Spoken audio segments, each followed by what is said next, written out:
President Trump has ramped up his criticism of Germany's leader after Chancellor Friedrich Merz said the United States had been humiliated by Iran. In a post on Truth Social, the president told Merz to, quote, spend more time on ending the war with Russia-Ukraine, where he has been totally ineffective, and fixing his broken country. Despite Trump's rhetoric and repeated threats to withdraw the U.S. from NATO, Germany's top military officer claims relations with American military leaders are as strong as ever. But he also says the threat from Russia means Germany's push to strengthen its own armed forces is a race against time. Our special correspondent Malcolm Brabant reports from Germany.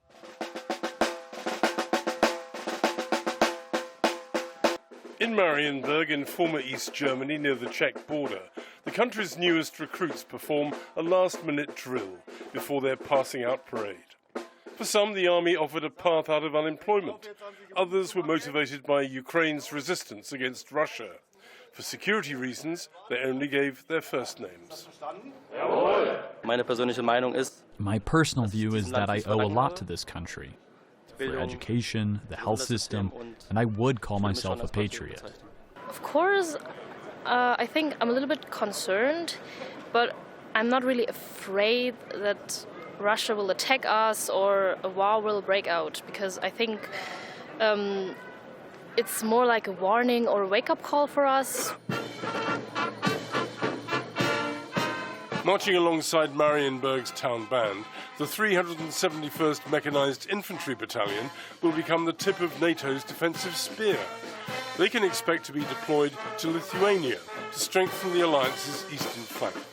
If the German government gets its way, passing out parades are going to be a far more frequent occurrence. The German Chancellor, Friedrich Merz, has said he'll do whatever it takes to make sure that Germany is war-ready by 2029. He's boosted defense spending to make sure that by the end of the decade, Germany will have the strongest military force in Europe.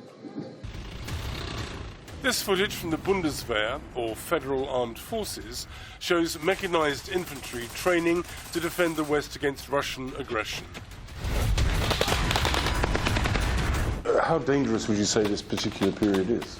I'm now in the military since 42 years, and I must say I've never experienced such a dangerous situation like we are having it at the moment. The clock is ticking. General Carsten Breuer is Germany's most senior military officer, in charge of the Bundeswehr, comprising the Army, Navy and Air Force. Russia is rebuilding their forces. We see that the Russian personnel, military personnel, is going up to 1.6 million soldiers.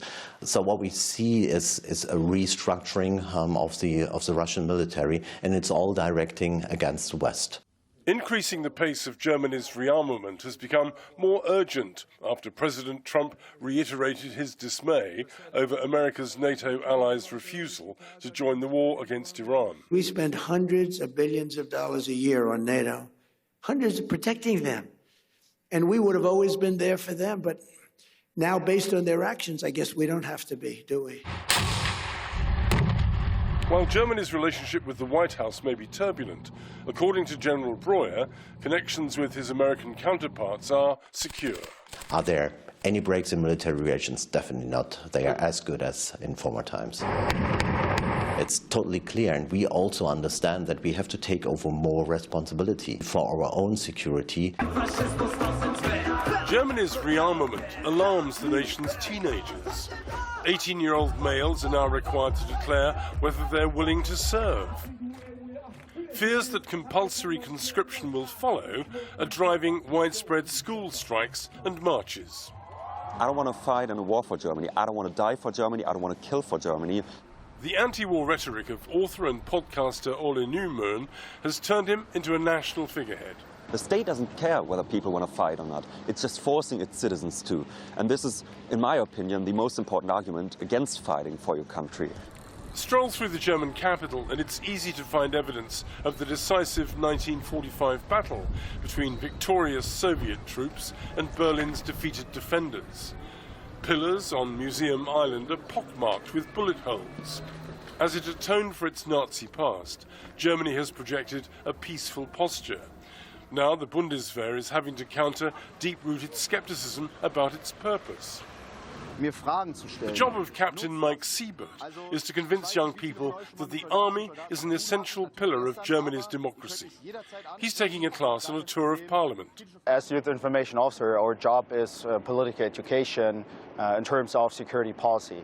And we are institutionally prohibited from any kind of recruitment.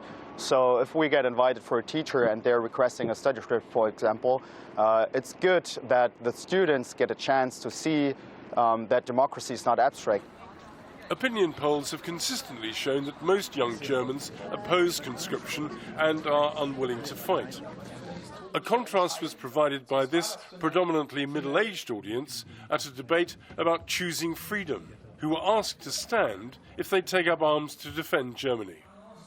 So, will the military reach the required numbers to counter the Russian threat? Sönke Neisel is a military historian. There are definitely enough young German males who want to defend Germany. It's about 12%. And you could argue, well, this is not enough. But we don't need any size of an army of millions of soldiers. We are aiming for 260,000 and possibly unofficially up to 300,000. But this is enough. In common with other nations which have donated equipment and ammunition to Ukraine, Germany's stocks are severely depleted.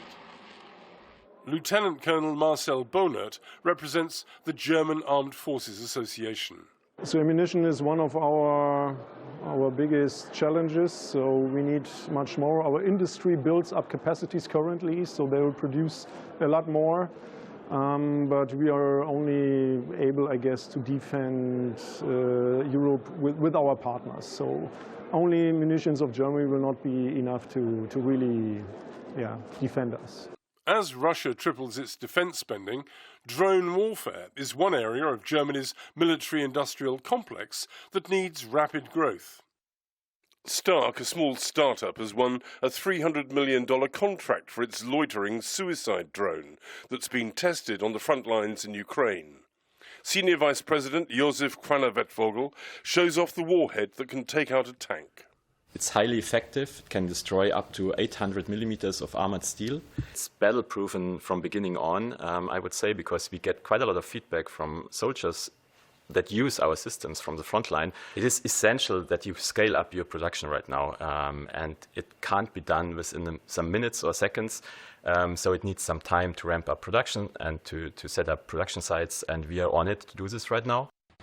Germany's race to build its stockpile of weapons and ammunition is predicated on the fear that in the not-too-distant future, an emboldened Russia may test NATO's strength by attacking one of the former Soviet Baltic states. Is it a threatening situation at the moment? Is it a dangerous situation at the moment? Yes, it is. Are we going into the war? No, we don't. Because we have understood this. We are preparing to defend ourselves, and therefore deterrence is key. Deterrence is coming back. Deterrence for NATO, deterrence for European countries. And if you have this deterrence, this is your insurance. In Marienburg, the young grenadiers swore to faithfully serve the Federal Republic and to bravely defend the rights and freedom of the German people. It's important for me to stand up for my country, because this country gives you so many possibilities, so many freedoms. Brave words on such a big day, but their families are hoping that the vow of their sons and daughters won't be put to the test. For the PBS News Hour, I'm Malcolm Brabant in Marienburg.